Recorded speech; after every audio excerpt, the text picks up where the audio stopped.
He says, you don't need to die for Allah. You can go to United States and convert the Christians into Islam, and Allah will be pleased with you. Most dedicated point of my life, I was reading the Quran once every day, 10 days, cover to cover. Wow, that's crazy. 114 surahs. As a Muslim, I was really desiring to please Allah, but the religion of Islam is a religion that Allah is God. He's the creator. He wants you to do righteous things and everything else. But there is no personal relationship between Allah and you that is physical or tangible. But within me, I long to hear or have some sort of a sign and know He's pleased with me, which I had not. In that journey, I had joined the Hezbollah. My last job before I came out of Iran or volunteered on the landmines and everything else and everything was to bring people to the execution and hang them. Hi, ini gua Daniel, tetangga kamu. Yuk kita mulai.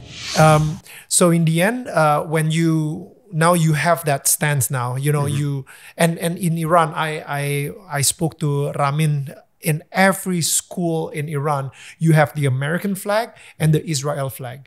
So you get to step on them, and maybe you get a bonus point if you spit on it.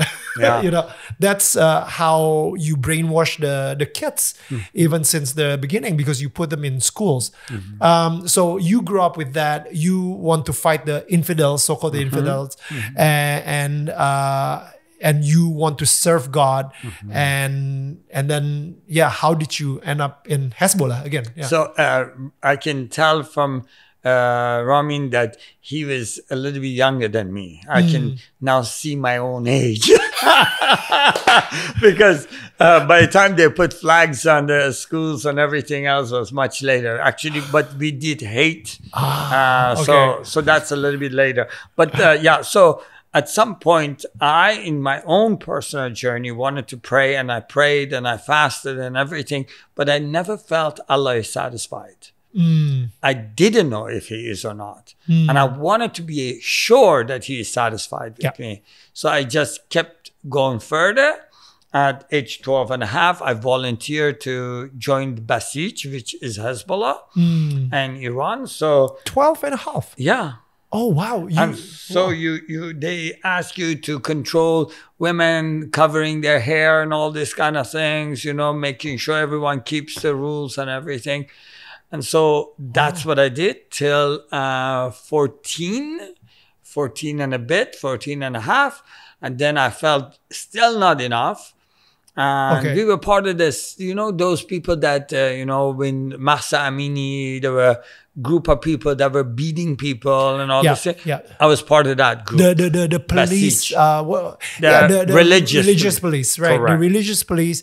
So you're 12 and a half to 14, while you were 12 and 14, you can go around. If you see someone who's not wearing a covering, a hijab, then you're free to punish them, bring them to jail. If they survive the punishment. Oh man. Yeah. You want to make a lesson out of them.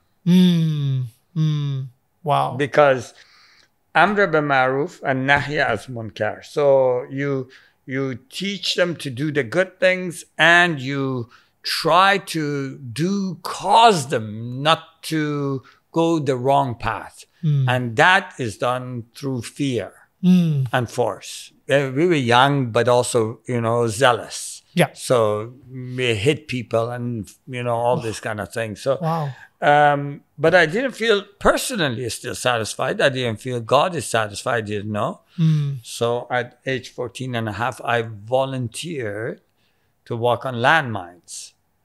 And I wanted to die. So then I'm a shaheed or a martyr. Yeah. And then for sure Allah is going to be satisfied. Well done. As I was driving, I was on the bus going. My father stopped the bus and said, how do you have a 14-year-old there? Because he had to be 15. I had lied and said my parents are dead and I'm 15. So they pulled me off. my grandfather finds out. He says, you don't need to die for Allah. You can go to United States and convert the Christians into Islam, and Allah will be pleased with you. So that's how you want to serve Allah in a way bigger scale now. Absolutely. Like you want to make sure that all those Americans convert to Islam. Yeah. So because I'd already tried everything. I was praying the 5 times a day. I was reading the Quran more than most people. At the most dedicated point of my life, I was reading the Quran once every day, 10 days, cover to cover. Wow, that's crazy. 114 surahs. That's great. Okay. Yeah. Wow. So, and I still wasn't feeling. I had a heart, and this is what most people don't understand in the West, you know. And for your Christian audience today, you may be very interesting, you know, because as a Muslim, I believed in the one God that creates everything. Yeah. And as a Muslim, I wanted to please him. Yeah.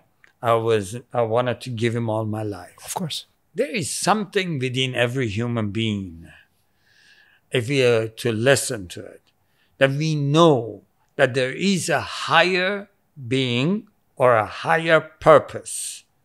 Yeah. Now, I don't care what you call it. What you want to call that higher desire for that purpose, I know it's God. Yeah. He placed it there. So, so as a Muslim, I was really desiring to please Allah. But the religion of Islam is a religion that Allah is God.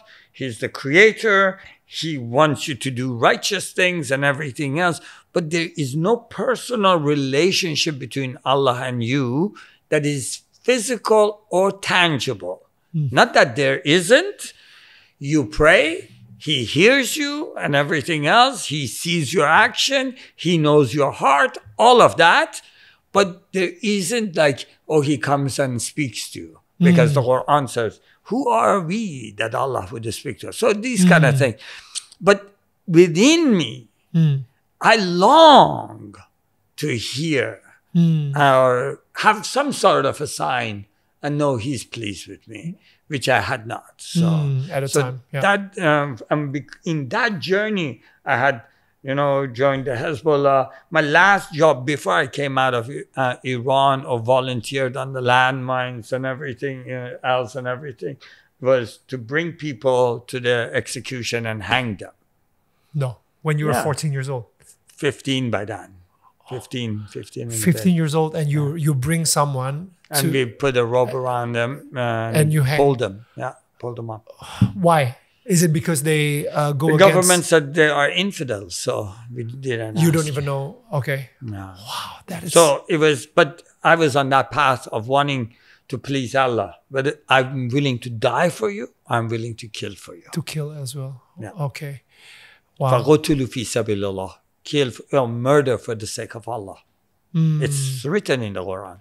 And it's just so surprising that this is when you're still 15 years old, because they want to make sure that this is normalized. Oh, like, you know, people dying, you kill people, you know, it's all normalized. You know, I mean, today a 15-year-old is considered young.